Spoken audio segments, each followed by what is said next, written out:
मान लेते हैं आपके अट्रैक्टिव थंबनेल को देख के किसी ने आपकी वीडियो पर क्लिक कर दिया और वीडियो क्लिक करने के बाद उसको कुछ ऐसी आवाज सुनाई देती है, हेलो दोस्तों, welcome back to my YouTube channel. क्या लगता है उस बंदे को इस वीडियो को क्लोज करने में कितना ही टाइम लगेगा? 3 सेकंड से भी कम। और आप लोगों की वीडियोस के साथ एक्चुअल में कुछ ऐसा ही होता है। वीडियो ओपन करते ही लोग आपकी वीडियो को सबसे पहले आपकी वॉइस ओवर की क्वालिटी से जज करते हैं, और अगर आपकी वॉइस ओवर की क्वालिटी अच्छी नहीं हुई तो भले ही आपने गॉड लेवल एडिटिंग क्यों ना की हो, लोग आपकी वीडियो को उसी टाइम बंद करके दोबारा स्क्रॉल करना स्टार्ट कर देंगे, क्योंकि कोई भी इंसान अपने कानों को तकलीफ नहीं पहुंचाना चाहता। अब आप लोगों के दिमाग में आ रहा होगा कि मेरी तो आवाज ही खराब है, या मैं तोतला बोलता हूँ, या फिर मैं तो मार्केट एरिया में रहता हूँ, मेरी वॉइस में तो बैकग्राउंड नॉइज आएगी। तो let me tell you, this all are excuses. इन सब का एक सॉल्यूशन है, और वो जानने के लिए आपको वीडियो को एंड तक देखना पड़ेगा। वीडियो के एंड में गिव अवे भी है जिसमें आपको एक माइक मिलने वाला है। तो बिना किसी देरी के शुरू करते हैं। अब हम लोगों के पास एक प्रोफेशनल स्टूडियो तो है नहीं जहां हम जाके अपनी वॉइस को रिकॉर्ड कर सके, इसलिए हमारी वॉइस में कई बार एको भी आता है, कई बार बैकग्राउंड नॉइज भी होता है। लेकिन इन दोनों चीजों को एलिमिनेट किया जा सकता है। एको बेसिकली तब आती है जब आपके रूम में काफी ज्यादा खाली स्पेस हो, जहाँ पे आपकी आवाज टकरा के रिफ्लेक्ट बैक होती है, जिसकी वजह से आपकी आवाज कुछ इस तरह की हो जाती है। तो कैसी लगी मेरी आवाज? अब आप में से हर कोई अपनी वॉइस एक अलग जगह पे रिकॉर्ड करता है, तो एको को टैकल करने के लिए आपको अपनी जगह पे बस साउंड एब्जॉर्बर्स लगवाने पड़ेंगे। अगर आपका रूम बड़ा है और खाली है तो उसमें कर्टेन्स लगा दीजिए, और आसपास जितने हो सकते हैं उतने कपड़े फैला दीजिए, या फिर अपने रूम में सामान भर लीजिए जिससे आपका रूम खाली ना रहे। रूम जितना भरा हुआ होगा उसमें उतनी ही कम आवाज रिफ्लेक्ट बैक होगी, और आपकी वॉइस में एको उतना ही कम होगा। और अगर आप एक प्रोफेशनल स्टूडियो बनाने का सोच रहे हैं तो आप ये अकॉस्टिक साउंड पैनल्स भी इस्तेमाल कर सकते हैं, जिससे आपकी वीडियोस काफी ज्यादा प्रोफेशनल भी लगेगी और आपकी आवाज एको भी नहीं होगी। आप जहाँ पे भी खड़े होकर अपनी वॉइस रिकॉर्ड करने वाले हो, उसके सामने वाली दीवार पे आपको ये साउंड पैनल्स लगाने हैं, और आपके आसपास जो भी दीवार या दरवाजा हो उस पे ये साउंड पैनल्स लगा देना, ताकि आपकी आवाज रिफ्लेक्ट बैक ना कर पाए। इसके सिवाय अगर आपको एक सस्ता जुगाड़ चाहिए स्टूडियो का, तो आप क्या कर सकते हैं कि आप अपनी अलमारी को खोल सकते हैं और वहाँ पे खड़े होकर अपनी वॉइस रिकॉर्ड करना स्टार्ट कर सकते हैं। अलमारी के अंदर कपड़े भरे हुए होंगे तो वो as a sound absorber work करेंगे, और अलमारी की स्पेस कम होगी तो वहाँ पे रिफ्लेक्ट करने के लिए ज्यादा एरिया मिलेगा ही नहीं। अब आवाज से एको रिमूव करने के बाद एक प्रॉब्लम जो आप सबसे ज्यादा फेस करोगे वो है बैकग्राउंड नॉइज। अब बैकग्राउंड नॉइज एक ऐसा फैक्टर है जो कि हमारे कंट्रोल में नहीं है, और अगर आप मेरी तरह एक मार्केट प्लेस में रहते हो तो आपके लिए एक नाइटमेयर से कम नहीं होगा। लेकिन ऑब्वियसली हम इसकी वजह से अपने वीडियो की क्वालिटी कम तो नहीं होने देंगे। तो आपको करना क्या है, आपको ट्राई करना है कि जितना हो सके उतना आप बैकग्राउंड नॉइज को ब्लॉक कर सके। आप जिस भी रूम में रिकॉर्डिंग करते हैं आपको उस रूम के सारे खिड़की दरवाजे बंद कर देने हैं, और खिड़की दरवाजों पे आपको कर्टेन्स लगा देने हैं। और इसके सिवाय जो दूसरा तरीका है वो ये है कि आप अपनी वॉइस को या तो लेट नाइट को रिकॉर्ड करो या फिर अर्ली मॉर्निंग को रिकॉर्ड करो, क्योंकि इस टाइम पे मैक्सिमम लोग सो रहे होंगे और मार्केट में भी ज्यादा नॉइज नहीं होती है, तो आपकी वॉइस काफी ज्यादा क्लियर भी आएगी। बट आई नो ये सारे तरीके फॉलो करने के बाद भी आपकी वॉइस में कुछ न कुछ बैकग्राउंड नॉइज तो रह ही जाएगा, तो उसको हम एडिटिंग के टाइम पे कवर करेंगे। अब अपने रूम या स्टूडियो को सेटअप करने के बाद आपको अपनी डिवाइस को सेटअप करना है एक अच्छी वॉइस के लिए। अब बड़े यूट्यूबर्स तो माइक का इस्तेमाल करते हैं अपनी वॉइस को रिकॉर्ड करने के लिए, and I will not lie to you, but mic से काफी ज्यादा फर्क आता है आपकी वॉइस में। फॉर एग्जाम्पल, अब ये ऑडियो मैं बिना किसी माइक के रिकॉर्ड कर रहा हूँ, और ये है मेरी ऑडियो माइक के साथ। अब जिस माइक का इस्तेमाल मैं करता हूँ वो है बोया M1, क्योंकि ये काफी ज्यादा अफोर्डेबल भी है और काफी ज्यादा एफिशिएंट भी है। और अगर आपके पास पैसे हैं इन्वेस्ट करने के लिए तो I will really prefer you to invest in a mic. लेकिन अगर आपके पास पैसे नहीं है तो भी कोई प्रॉब्लम वाली बात नहीं है। मैंने अपने चैनल की स्टार्टिंग ये 5 वीडियोस विदाउट माइक ही रिकॉर्ड की थी, और आप जाके उसकी वॉइस क्वालिटी देख सकते हैं। वो टाइम पे मैं अपनी वॉइस रिकॉर्ड करने के लिए एक एप्लीकेशन का इस्तेमाल करता था जिसका नाम है डेटफूड्स 2। अब आप जिस भी डिवाइस से अपनी ऑडियो रिकॉर्ड कर रहे हैं आपको डिवाइस को एक स्टेबल जगह पे रखना है, क्योंकि अगर आप उसको एक स्टेबल जगह पे नहीं रखेंगे तो आपकी ऑडियो के साथ कुछ ऐसा होगा। जब आप अपने फोन से आवाज रिकॉर्ड करते हैं तो आपने अपने फोन को हाथ में पकड़ा हुआ होता है, जिसकी पोजीशन हर एक ब्रेक के बाद चेंज होती रहती है, और ये चीज आपके वॉइस में साफ पता चलती है, शोइंग अनप्रोफेशनलिज्म। तो बेटर होगा आप अपने फोन को टिल्ट करके एक शेल्फ पे या फिर एक टेबल पे रख दीजिए, जिससे आपकी वॉइस में लेवल का फर्क नहीं आएगा। लेकिन स्टिल इसके बाद भी एक प्रॉब्लम जो आप लोग फेस करोगे वो है ये,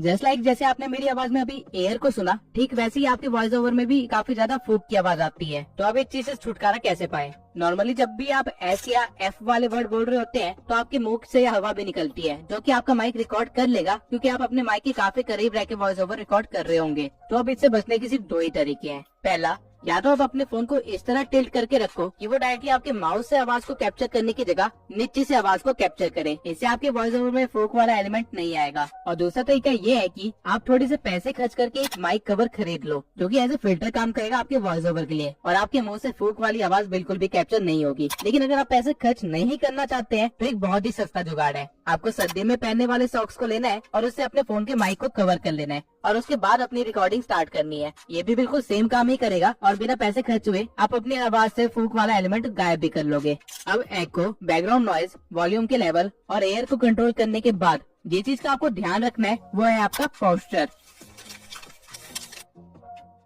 अब रूम और अपने डिवाइसेस को सेट करने के बाद आपको उस चीज को सेट करना है जो कि आपका वॉइस जनरेटर है, और वो और कोई नहीं आप खुद ही हो। अब अगर वॉइस आपके गले से जनरेट हो रही है तो ऑब्वियस सी बात है कि वॉइस को सेट करने के लिए आपको खुद को भी सेट करना पड़ेगा। अब मैं ये नहीं कह रहा कि आपको दूल्हे राजा बन के तैयार होना है, बल्कि मैं कह रहा हूँ कि खड़े होकर अपनी वॉइस को रिकॉर्ड कीजिए। अगर आप बैठ के अपनी वॉइस को रिकॉर्ड करते हैं तो आपका शोल्डर एरिया आगे की तरफ टिल्टेड होता है और आपका चेस्ट कंप्रेस्ड होता है, जिसकी वजह से आपकी आवाज दबी दबी सी आती है। वही अगर आप खड़े होके अपनी स्पाइन को सीधा रखने के बाद एक लंबी सांस लें और फिर अपनी वॉइस रिकॉर्डिंग स्टार्ट करें तो आपकी वॉइस में काफी ज्यादा फर्क आएगा, क्योंकि आपके शोल्डर सीधे हो चुके होंगे, आपका चेस्ट एरिया इंक्रीज हो चुका होगा और आपकी वॉइस में एक डेप्थ फील होगी। इसके सिवाय अगर आप चाहते हैं कि आपकी वॉइस में ट्रैवल ज्यादा है, यानी आपकी वॉइस ज्यादा क्रिस्पी लगे, तो आपको अपनी वॉइस तब रिकॉर्ड करनी चाहिए जब आप जस्ट सो के उठे ही हो, क्योंकि उस टाइम पे आपकी आवाज काफी ज्यादा डीप होती है और ट्रैवल उसमें काफी ज्यादा होता है। और यही रीजन है कि लड़कियों को स्लीपी वॉइस पसंद आती है। सीक्रेट टिप रख लो। इसके सिवाय आप खाना खाने से पहले अपनी वॉइस रिकॉर्ड कर रहे हो या फिर खाना खाने के बाद अपनी वॉइस रिकॉर्ड कर रहे हो, ये भी एक बहुत ही इंपॉर्टेंट फैक्टर है, क्योंकि जब खाना खाने के बाद आप अपनी वॉइस रिकॉर्ड करते हो तो आपका स्टमक एरिया भरा हुआ होता है, तो जो वॉइस जनरेट होती है वो आपके नाक से होती है, जो कि तीखी टाइप की होती है। आपने बड़े बुजुर्गों को तो बोलते हुए सुना ही होगा कि ये अपनी नाक से बोलता है, और इस तरह के लोगों को काफी ज्यादा एग्रेसिव भी माना जाता है क्योंकि इनकी आवाज ही तीखी होती है। ह्यूमन वॉइस एक बहुत ही ज्यादा ऑर्गेनाइज सिस्टम है जो कि आपके एब्डोमिनल रीजन से लेके आपकी नाक तक के सारे ऑर्गन का इस्तेमाल करती है। अगर आप सही तरीके से प्रैक्टिस करें तो इवन आप अपनी वॉइस को चेंज भी कर सकते हैं, लेकिन ये इस वीडियो का टॉपिक नहीं है। तो आपको बस इतना ध्यान रखना है कि आप खड़े होके अपनी स्पाइन को सीधा करके एक लंबे सांस लेने के बाद अपनी वॉइस को रिकॉर्ड करें, और अगर आप अपनी वॉइस में थोड़ा सा स्पाइस अप देना चाहते हो तो सोने के बाद अपनी वॉइस को रिकॉर्ड करना। इन सब के अलावा जब आप अपनी वॉइस को रिकॉर्ड कर रहे हो तो बीच बीच में पानी पीते रहना, वरना आपकी आवाज काफी ज्यादा ड्राई लगेगी, यानी कि आपकी वॉइस में एनर्जी कम होते हुए फील होगी। अब हमने सेटअप करने वाली जितनी भी चीजें थी वो सारी तो सेटअप कर ली, लेकिन अब आपको जिस चीज पे काम करना है वो है आपका वे ऑफ कम्युनिकेशन। क्या आपको पता है कि जब आप अपनी नॉर्मल लाइफ में बात कर रहे होते हो तो आप अनजाने में ही 3 ऐसे फैक्टर्स का इस्तेमाल करते हो जो कि आप वॉइस ओवर के टाइम भूल ही जाते हो। अगर सोचिए मेरी वीडियो कुछ इस तरह की साउंड करती तो क्या आप लोग मेरी वीडियो देखते? ऑब्वियस आंसर है नहीं। आप लोगों को कुछ सेकंड बाद ही नींद आने लग जाती। और वहीं अगर बाय चांस मेरी ऑडियो कुछ इस तरह साउंड करने लग जाए कि बहुत ही तेज हो, तब भी आप मेरी वीडियो को नहीं देखोगे, क्योंकि आपको कुछ समझ ही नहीं आएगा। वॉइस ओवर के दौरान आप लोग नर्वस हो जाने के कारण या तो बहुत तेज बोलने लगते हो या फिर बहुत ही धीरे बोलने लगते हो, जिससे आपकी वॉइस ओवर की क्वालिटी बिल्कुल ही खराब हो जाती है। तो ये चीज को आप सुधार सकते हो अगर आप ये अज्यूम करो कि आप सामने किसी बंदे से बात कर रहे हो। ऐसा करने के बाद आप अपने नॉर्मल पेस में बोलने लग जाओगे। अगर आप अज्यूम कर लेते हो कि आपका माइक एक रियल पर्सन है जिसे आप कुछ समझा रहे हो या फिर जिससे आप बात कर रहे हो, तो आपकी पेस ऑटोमेटिकली ही ठीक हो जाएगी। आपको इस पे ज्यादा मेहनत नहीं करनी पड़ेगी, लेकिन ऑब्वियसली ये चीज आप प्रैक्टिस के बाद ही सीख पाओगे। जब आप अपनी वॉइस ओवर्स को रिकॉर्ड कर रहे होते हो तो अब आपने किस चीज पे ज्यादा एम्फसाइज किया है, इससे काफी ज्यादा फर्क पड़ता है, क्योंकि वो वर्ड्स या पॉइंट्स ऐसे होते हैं जो कि वीडियो क्लोज करने के बाद भी आपकी ऑडियंस के दिमाग में बैठे रहते हैं। लेकिन किसी वर्ड को या सेंटेंस को एम्फसाइज कैसे करें? उसे ज्यादा जोर से बोल के नहीं, बल्कि सही ब्रेक लेके। अगर मैं अपने सेंटेंसेस को ऐसे बोलने लग जाऊं तो ये एम्फसाइज नहीं होगा बल्कि शाउटिंग होगी, लेकिन वही अगर मैं अपने सेंटेंस को कुछ इस तरह बोलूं तो ये एम्फसाइज करना होगा। अब जैसा कि आपने नोटिस किया, मैंने अपनी आवाज को ऊंचा नहीं किया बल्कि अपने वर्ड्स से पहले थोड़ा ब्रेक लिया और अपने वर्ड्स को भी थोड़ा स्ट्रेच कर दिया, जिससे आपके वॉइस ओवर में एक डेप्थ वाली फीलिंग आती है। अब लंबे ब्रेक लेने का मतलब ये नहीं होता कि आप कुछ बोलो और फिर इस तरह से स्टार्ट करो, बल्कि लंबे ब्रेक्स लेने का मतलब ये होता है कि आप कैजुअली वर्ड्स के बीच में जितना गैप रखते हैं उससे थोड़ा सा ज्यादा गैप रखना है। अब ये चीज आप टाइम के साथ प्रैक्टिस करते करते ही सीख पाएंगे। सोचो अगर वीडियो कुछ इस तरह चले जहाँ पे पेस भी ठीक है, वर्ड्स को एम्फसाइज भी कर रहे हैं, तो क्या मजा आएगा। वही सोचो अगर वीडियो को कुछ इस तरह रिकॉर्ड किया जाए जहाँ पे पेस भी ठीक है, वर्ड्स को एम्फसाइज भी किया जा रहा है और थोड़े बहुत इमोशंस भी है, तो क्या मजा आएगा। बिल्कुल आएगा। बस आपको भी अपनी वॉइस ओवर में यही करना है। बजाय एक नॉर्मल स्क्रिप्ट को पढ़ के उसे रिकॉर्ड करने की जगह उसको इस तरह बोलो जैसे कि आप एक स्टोरी सुना रहे हो, तब आपकी वॉइस ओवर में इमोशंस भी इन्वॉल्व हो जाएंगे और इससे आपका वॉइस ओवर 10x बेटर हो जाएगा। 90% यूट्यूबर्स यही करते हैं कि वो स्क्रिप्ट पढ़ रहे होते हैं, जिसकी वजह से उनकी आवाज बिल्कुल एक नॉर्मल टोन में चल रही होती है और वो कुछ मिनट्स के बाद बहुत ही ज्यादा बोरिंग लगने लगती है। वहीं अगर आपकी आवाज कभी ऊपर हो रही है, कभी नीचे हो रही है, कभी एक्साइटमेंट के साथ आ रही है, कभी क्यूरियोसिटी हो रही है, तो सोचो आपकी वीडियो कितनी बेटर बनेगी। अब हो सकता है ये आपको थोड़ा बहुत ड्रामेटिक लगे, लेकिन यही चीजें आपकी ऑडियंस को आपकी वीडियो पे बनाए रखती है। आपको बस इसको ज्यादा नहीं करना है, लेकिन थोड़ा इस वे में करना है कि क्यूरियोसिटी दिखा पाओ, इमोशंस दिखा पाओ, जैसे कि मैं अभी कर रहा हूँ। अब अभी तक मैंने आपको जितने भी पॉइंट्स बताए वो सारे आपकी वॉइस रिकॉर्ड करने के लिए थे और ये सिर्फ 50% ही काम था। अब बचा हुआ 50% करेंगे हम एडिटिंग। अब अगर आप एक फोन यूजर हैं तो मैं आपको सजेस्ट करूंगा कि लेक्सिस ऑडियो एडिटर को डाउनलोड कर लीजिए, और अगर आप एक पीसी यूजर हैं तो मैं आपको सजेस्ट करूंगा कि आप ऑडेसिटी को डाउनलोड कर लीजिए। ये दोनों ही काफी इजी टू यूज है और काफी ज्यादा एफिशिएंट भी है। लेक्सिस ऑडियो एडिटर को इंस्टॉल करने के बाद आप अपनी ऑडियो को यहाँ से इम्पोर्ट कर सकते हैं और फिर यहाँ पे 3 डॉट्स को क्लिक करने के बाद आपको इफेक्ट्स में चले जाना है, जहाँ पे आपको कई सारे इफेक्ट्स मिल जाएंगे जो आप अपनी वॉइस ओवर में दे सकते हैं। आपको ऑडेसिटी में ये फीचर यहाँ पे मिलेगा। अब मैं सारे इफेक्ट्स के बारे में तो बात नहीं करूंगा, लेकिन जो इफेक्ट्स आप बार बार यूज करोगे और जो आपकी वॉइस ओवर के लिए एक्चुअल में जरूरी है, मैं उनको एक्सप्लेन कर देता हूँ। सबसे पहला है हमारे पास नॉर्मलाइज, जिससे अगर आपकी वॉइस ओवर की वॉल्यूम बहुत ही ज्यादा है तो उसे आप कम कर सकते हैं। जैसा कि आप देख सकते हैं कि ये स्पाइक्स कितने ज्यादा कम हो गए हैं। उसके बाद है हमारे पास पिच। अगर आप एक टीनेजर है या फिर एक बच्चे हैं और आप चाहते हैं कि आपकी वॉइस ओवर में थोड़ा सा दम लगे, तो आप अपनी पिच वाली स्लाइड को इस साइड को ड्रैग कर सकते हैं।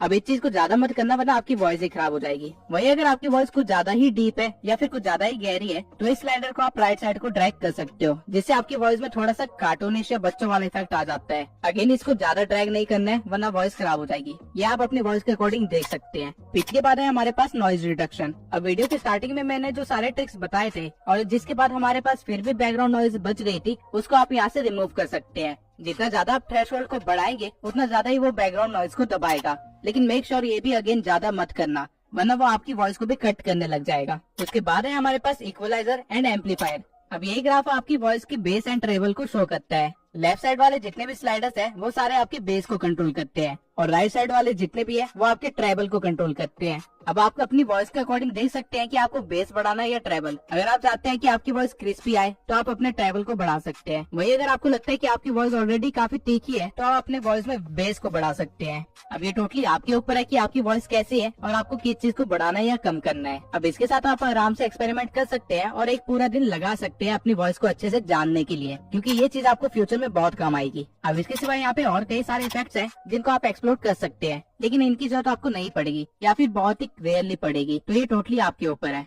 अब अगर आप इन सभी एडिटिंग के झंझट से बचना चाहते हैं और अपनी वॉइस ओवर को डायरेक्टली एक प्रोफेशनल वॉइस ओवर बनाना चाहते हैं, तो आपको बस अपनी वॉइस ओवर को डाउनलोड कर लेना है और उसके बाद आ जाना है एडोबी पॉडकास्ट पे। ये वेबसाइट एक एआई वेबसाइट है जहाँ पे आपकी वॉइस से वो आपके बैकग्राउंड नॉइज को रिमूव कर देता है, आपकी फूक वाली आवाज को रिमूव कर देता है, साथ में आपकी वॉइस में ट्रेबल और बेस को अपने अकॉर्डिंग सेट कर देता है और आपकी आवाज टोटली ऐसे बना देता है जैसे आप किसी पॉडकास्ट में बैठे हो। यहाँ पे अपनी ऑडियो को अपलोड करने के बाद ये थोड़ा सा टाइम लेगा और आपको एक प्रोफेशनल वॉइस ओवर बना के दे देगा। अब हो सकता है कि इस वॉइस ओवर में बेस ज्यादा हो और आपको ज्यादा ट्रेबल चाहिए हो, तो आप वापस से अपने एडिटिंग सॉफ्टवेयर में आके ट्रेबल को बढ़ा सकते हैं और आपकी वॉइस क्रिस्पी बन जाएगी। अब ये है मेरी ऑडियो सारे ट्रिक्स और मेथड्स को इस्तेमाल करने से पहले, और ये है मेरी ऑडियो सारे ट्रिक्स और मेथड को इस्तेमाल करने के बाद जो मैंने ट्यूब सेंसर से सीखे हैं।